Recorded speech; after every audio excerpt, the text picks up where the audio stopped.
It's not a catamaran at all. Not even look like one. But I think it's the boat I'm taking to Hatteras. I don't want to rush the rigging on the catamaran or the paint, and I'm down to 5 days. So in normal, got a farm, got a job, got a everything fashion to do, that is. Let's get this ready and take it. Great boat, motor mount in case I get out on the sound and lose my wind. I'll have an outboard, oar locks for the same very reason, and a deep hull to hold, not the whole family, but a lot more than a small boat would. So this is a Jester, 70s, late 70s model. They're, I don't want to say rare, but there's not a lot of info on them. So let's get her cleaned up and get it ready for the sound.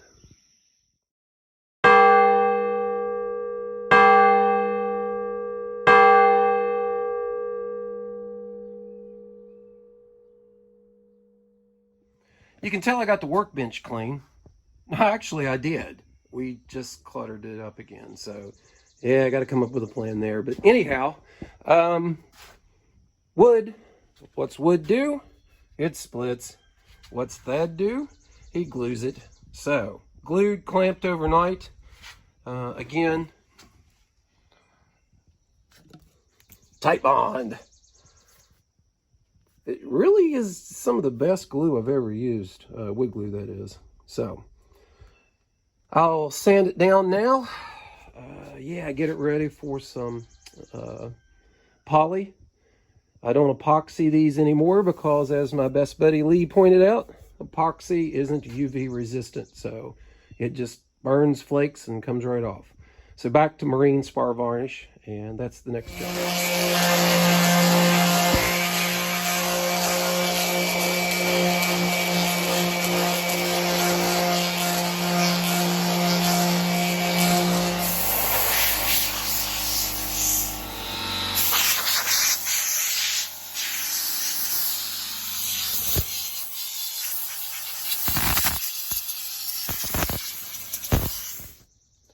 Coat numero uno. Yeah, numero uno. See, redneck can speak Spanish-ish.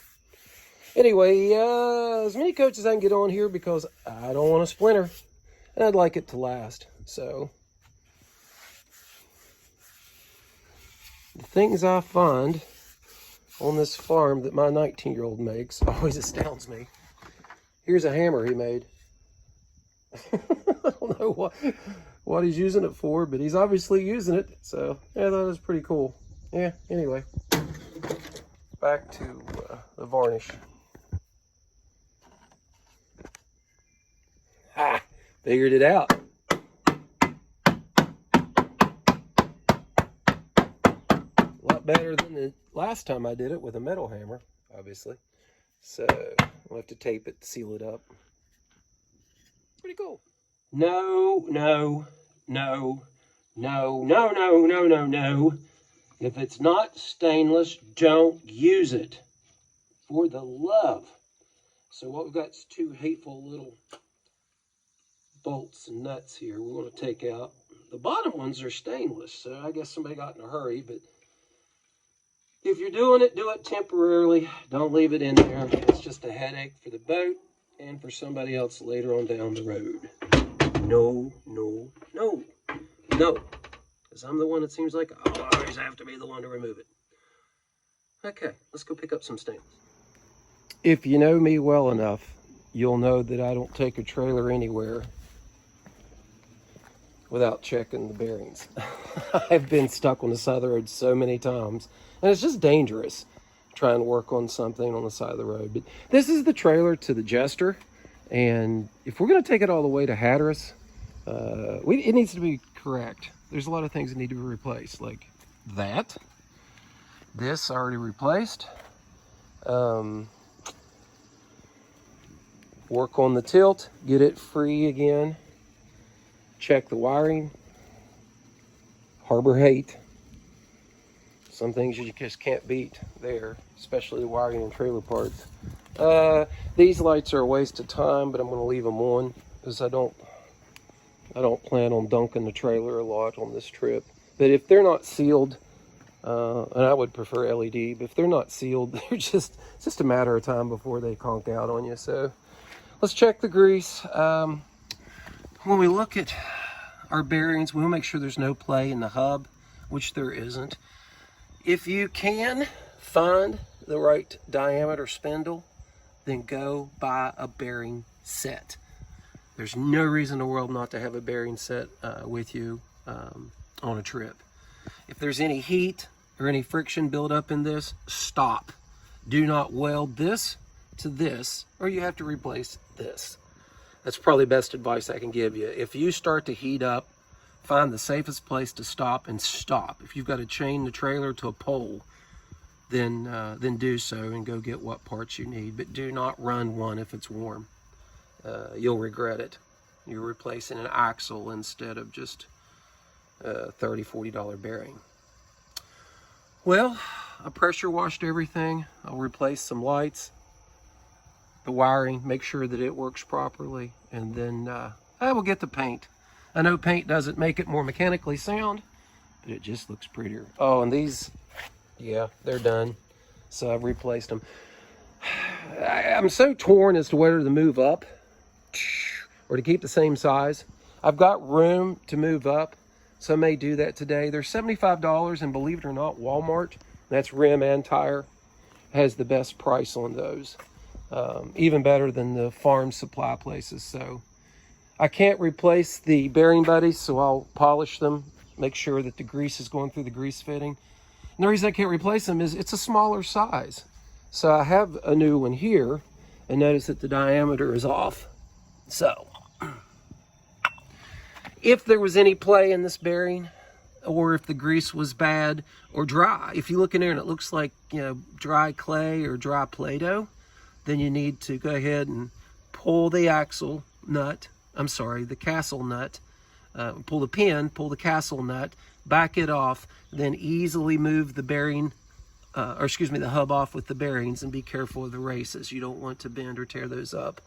While I'm in there, I check the spindle, make sure there's no nicks or grooves. If there is, I'll take emery cloth and clean them up, and then put it back in reverse order of operations, and make sure that you grease that spindle before you put it back. All this needs is 1 or 2 turns with dry metal to metal, no grease, and you're in trouble. Okay, I'll cover this, and it's wire brush time. If you haven't tried this product, try it. I get it from Advanced Auto, and obviously with only 300 subscribers, I'm not endorsed by anybody, so you're getting a very unbiased opinion.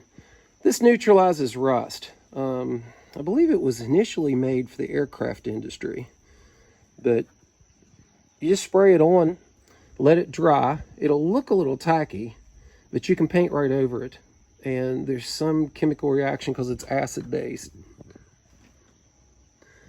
that neutralizes the oxidation of metals. So, using my unmarked Armor All bottle, I'll spray that hub and prepare it for paint. So the surfaces are pretty much scale free of rust, free of rust scale. Pardon the dyslexia. Wire brushed and then blasted with the air gun here on the air compressor. So we'll just liberally coat this. I'll put the bearing buddy back on in the meantime, because I sure don't want any of that rust scale getting inside that bearing housing. That's a no-go, no bueno, whatever. So, okay, so I'll pop the bearing buddy back off and clean it up. Make sure this compression spring works so it can house grease to feed the axle while this dries, and then we'll paint. Okay, I think we're ready to put the wheel back on now. So we're in pretty good shape. That is a really smooth running hub.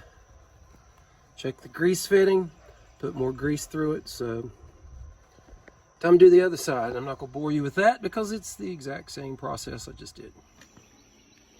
I've removed the old winch.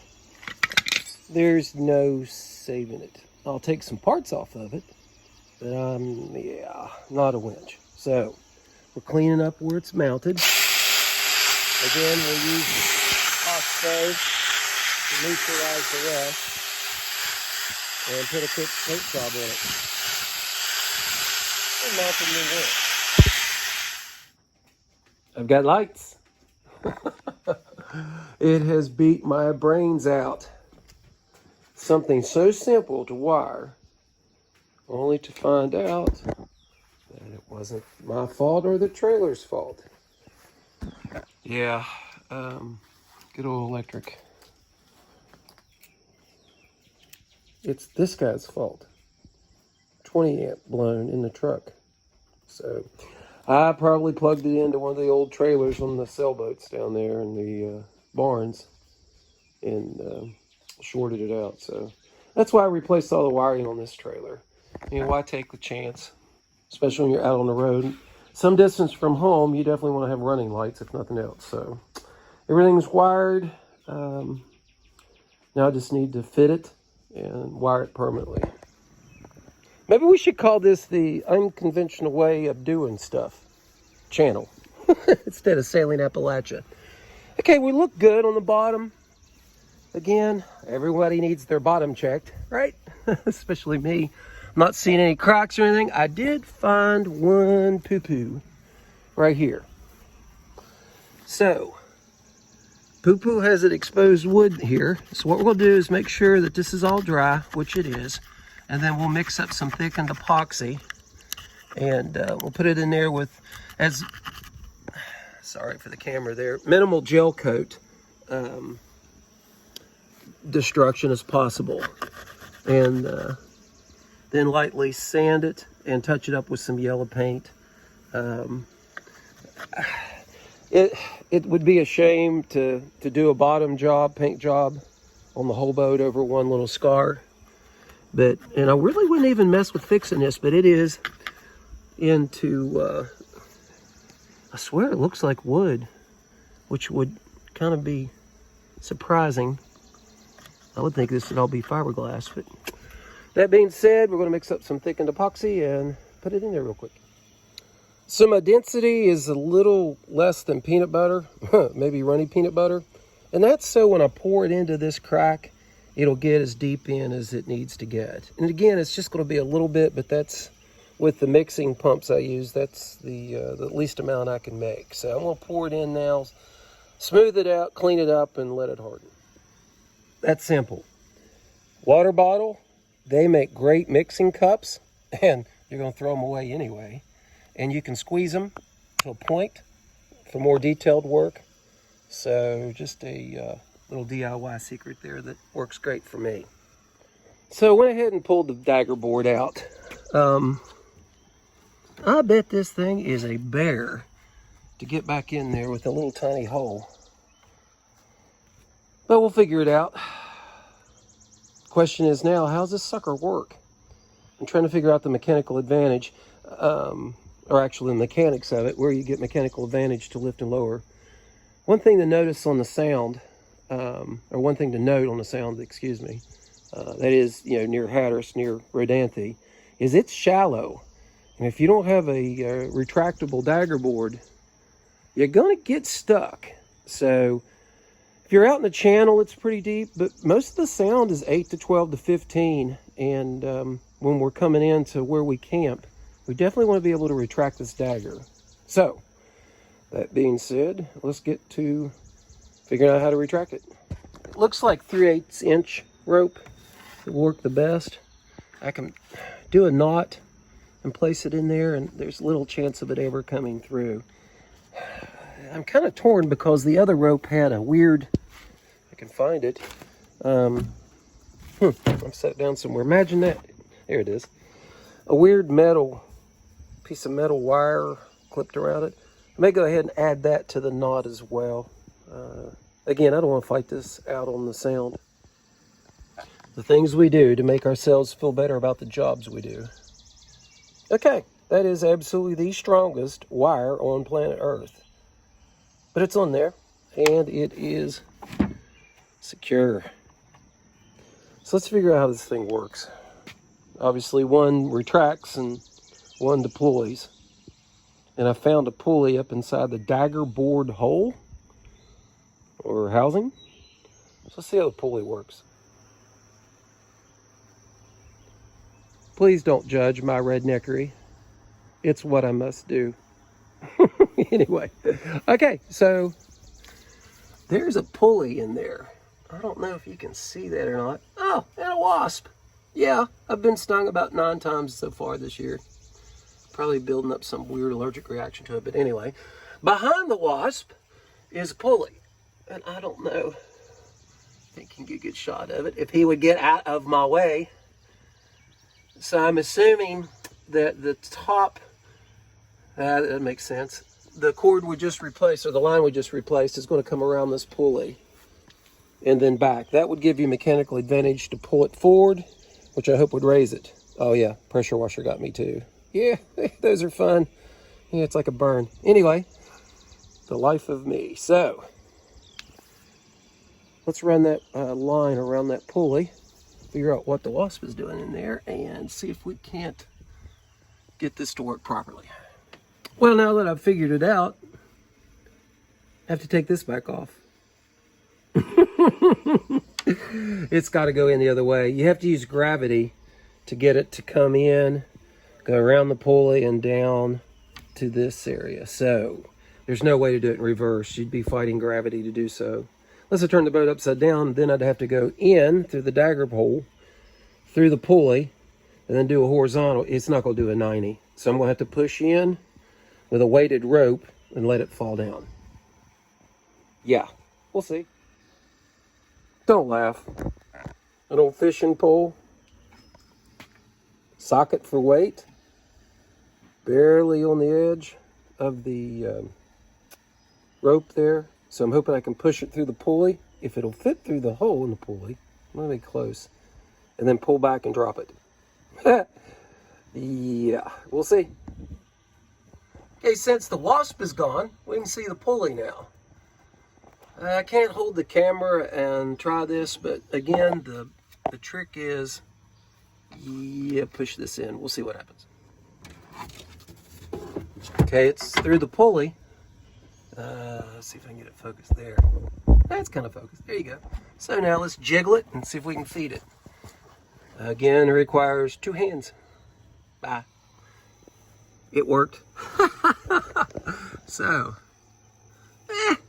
for a country boy redneck, not too bad. So I'll stick this in the end of the socket.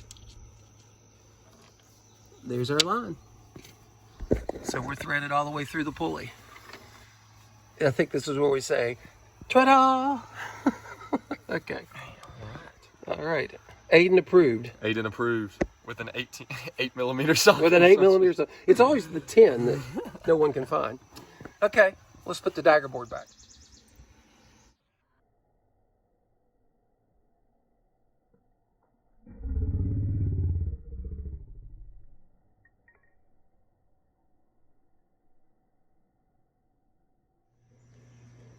Well, I had to take a brief, second here from the dagger board installation to kill a copperhead that was eating a chipmunk. I think it's the only reason he didn't bite me was because he was busy biting something else. Life in the country. Back to fishing pole hack number, I've lost count, doesn't matter. Let's try and run this rope up if we can see it. The opposite direction.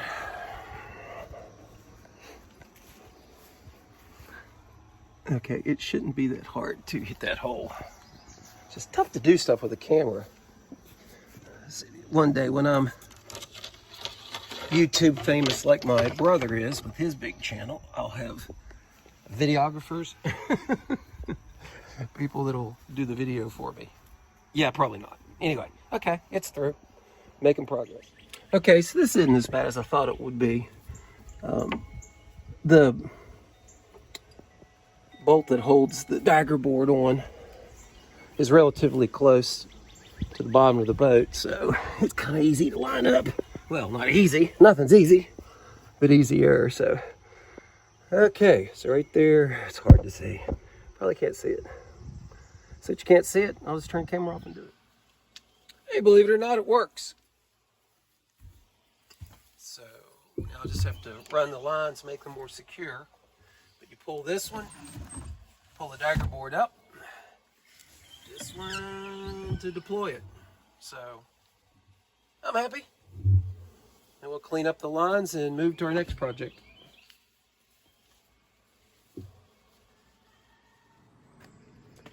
Well, it's kind of hard to tell, but the boat is really coming out nice.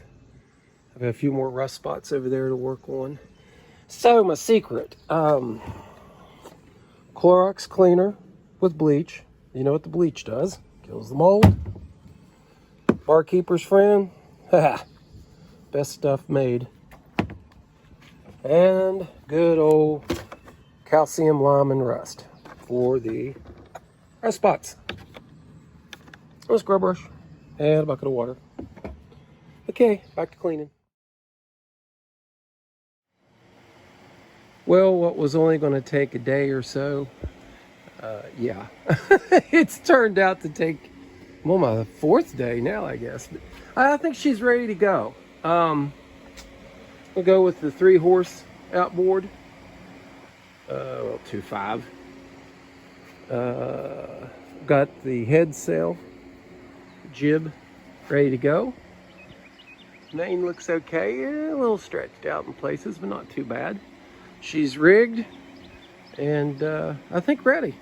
So we'll need to come up with some straps, probably strap them from the oars there, or oar locks, excuse me, and keep her on the trailer. You don't want her bouncing off. So, time to pack her and get ready to go.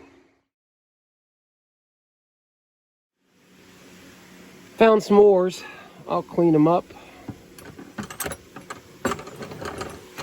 I think they'll fit. I think they're the right size is what I mean.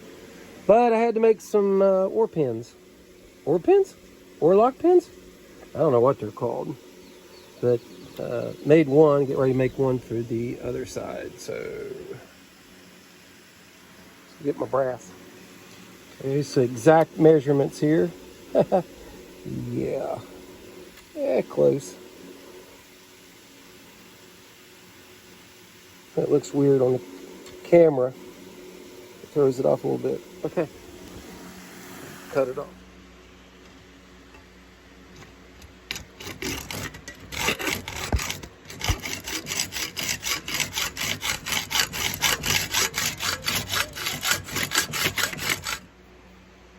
So now I'll use this little anvil because I'm too lazy to go up to the blacksmith shop. And we'll beat the end of it flat so we only have to drill a hole and pin one side. So this requires 2 hands, and I don't have a fancy camera, so I'll set you down.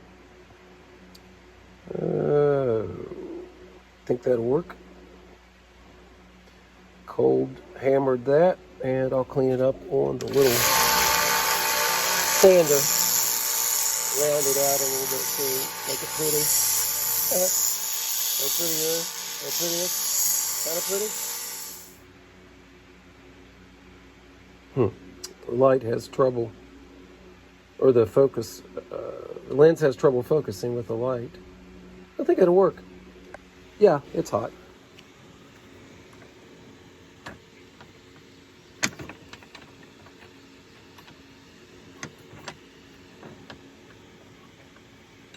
Now comes the fun part, drilling it.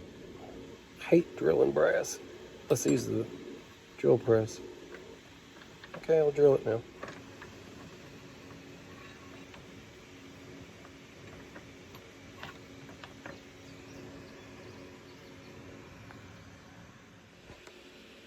There. Yeah, at least help hold the oar a little better. Or not. Sorry, I'm tired.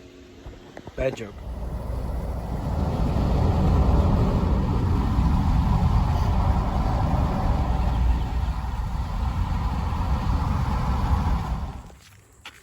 Guess where we are?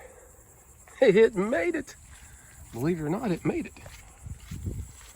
So I think we're rigged out, ready to go. We're going with the electric motor. And we'll sail down and put it on the ball near the campground. So, tickled. No problems at all. Let's go sailing.